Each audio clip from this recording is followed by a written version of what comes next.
أعوذ بالله من الشيطان الرجيم. بسم الله الرحمن الرحيم.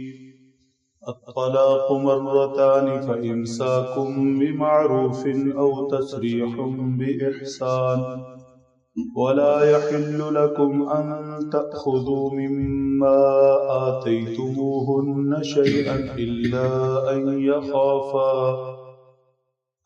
يخافا ألا يقيما حدود الله فإن خفتم ألا يقيما حدود الله فلا جناح عليهما فيما افتدت به تلك حدود الله فلا تعتدوها ومن يتعد حدود الله فأولئك هم الظالمون.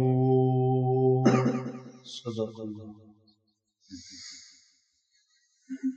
آج تلاوت کی گئی آیت مبارکہ میں طلاق سے متعلق ایک اور مسئلے کی وضاحت ہو رہی ہے. زمانہ جاہلیت میں یہ دستور تھا، جب جی چاہا جتنی دفعہ چاہا طلاق دے دی اور رجوع کر کے بیوی کو واپس لے آیا. اس آیت شریفہ میں وضاحت کی گئی ایسی طلاق جس سے رجوع ہو سکے یہ صرف 2 مرتبہ تک ہے. پہلی مرتبہ طلاق دی، ایک دفعہ رجوع ہو گیا. دوسری دفعہ دی، ایک مرتبہ رجوع ہو گیا. رجوع والی طلاقیں صرف 2 ہیں. جب 2 طلاقیں دے دی فَإِمْسَاكُمْ بِمَعْرُوف، اب 2 ہی رستے ہیں. ایک رستہ یہ ہے کہ اسے بھلے طریقے سے روک لے، مطلب رجوع کر لے، لیکن رجوع کرنے سے مقصد بھلائی ہو، خیر ہو، ستانا نہ، مزید کسرے نکالنا نہ، یا پہلے سے موجود کسی چیز پر بدلہ لینا نہ کہ ایک دفعہ واپس لے آؤ پھر دیکھیں گے کیسے نمٹتے. نہیں، رکھنا ہے تو خیر کی نیت سے، بھلائی کی نیت سے رکھیں. ورنہ دوسری صورت یہ ہے تصریح بإحسان، اچھے طریقے سے رخصت کرنا، اچھے طریقے سے رخصت کرنا. ایسے نہیں کہ اگر رخصت ہی کرنا ہے، طلاق دے دی، رجوع نہیں کرنا، نہیں رکھنا، تو یہ علیحدگی بھی مناسب طریقے سے ہو. فریقین میں سے کوئی ایک دوسرے کو نہ ستا. ایک تو ہمارے ہاں طلاق ہو جاتی ہے، یعنی یہ صدمہ ظاہر بات ہے دونوں خاندانوں کو ایک دھچکا لگتا ہے، اور اس کے اوپر ظلم کیا ہوتا ہے کہ پھر دونوں طرف نہ ختم ہونے والی لڑائیاں شروع، اور خدا نہ خواستہ اگر معاملہ عدالت کچہری تک پہنچ جائے تو پھر وکیل وہ رستے دکھاتے ہیں کہ اللہ کی پناہ، یعنی مفروضے کی بنیاد پر کیس چلتے ہیں. اتنا سامان دیا تھا، تم اتنا لکھواؤ. شوہر والے یہ لکھوائے کہ یہ جاتے ہوئے اتنا زیور لے گئی، یہ ہو گیا.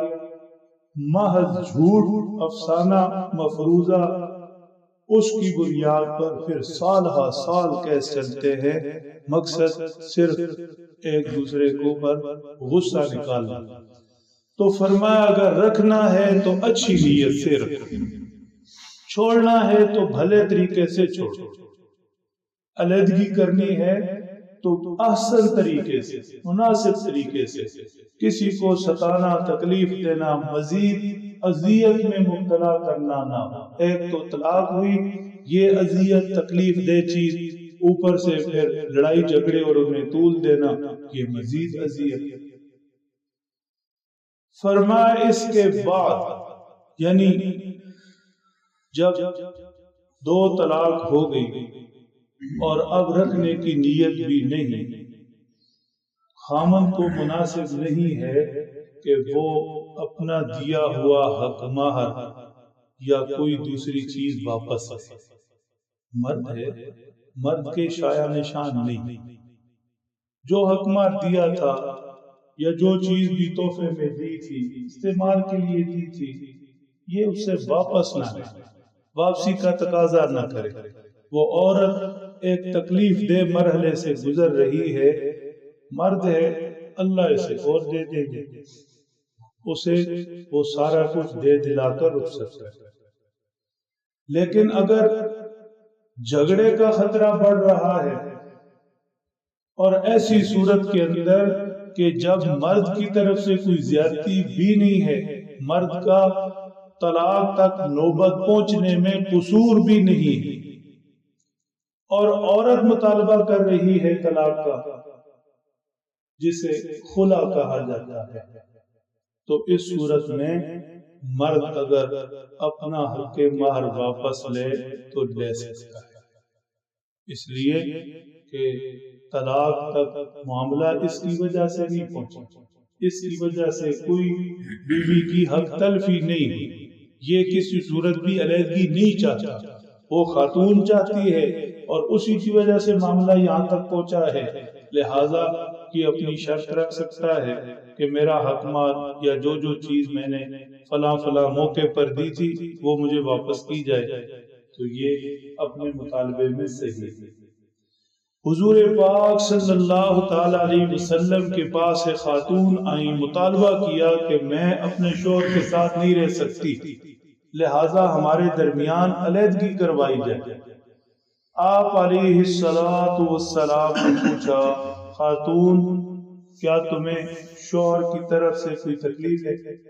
کہنے لگی نہیں۔ تمہارے حق میں بھی اس نے کوئی کوتاہی کی ہے؟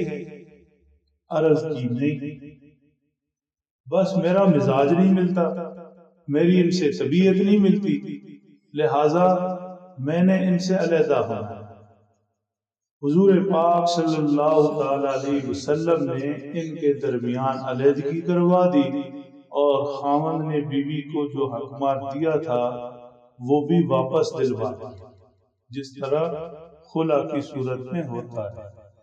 فرمایا تلک حدود اللہ، یہ اللہ کی طے کردہ حدیں، ہر ملک اپنی حدود متعین کرتا ہے جسے بارڈر کہتے ہیں، اور اس حدود کے اندر، بارڈر کے اندر اس ملک کے قانون بناتا ہے۔ ہمارے ملک کا یہ ضابطہ، یہ آئین، یہ قانون ہے، یہاں نظام ایسے چلے گا، تو یہ ساری زمین، کل کائنات، یہ اللہ کا ملک اور ملک ہے۔ اللہ نے بھی بارڈر تعینات کر دیے، حدود مقرر کر دی۔ نکاح ہے تو اس کی یہ حدود ہے، یہاں تک جا سکتے ہو، یہاں تک نہیں۔ خدا نخواستہ طلاق کی شکل ہے تو اس کا یہ ضابطہ ہے، یوں کر سکتے ہو اور یوں نہیں۔ کاش کہ ہم اللہ کی حدود کو سمجھیں اور مسلم معاشرہ اللہ کی حدود میں رہے تو کتنے مسئلے بیٹھے بٹھائے حل ہو جائیں۔ اور میں تو سمجھتا ہوں کہ آج جو کچہریاں خاص طور پر طلاق کے معاملوں میں بھری پڑی ہیں، ویران ہو جائیں۔ فرمایا اللہ کی حدوں کو جو توڑتا ہے فَأُولَئِكَ هُمُ الظَّالِمُونَ، ایسے لوگ ظالم ہیں جو اللہ کی طے کردہ حدوں کو توڑتے ہیں، اللہ کی حدود سے باہر پاؤں رکھتے ہیں۔ اللہ سمجھ دے، عمل کی توفیق۔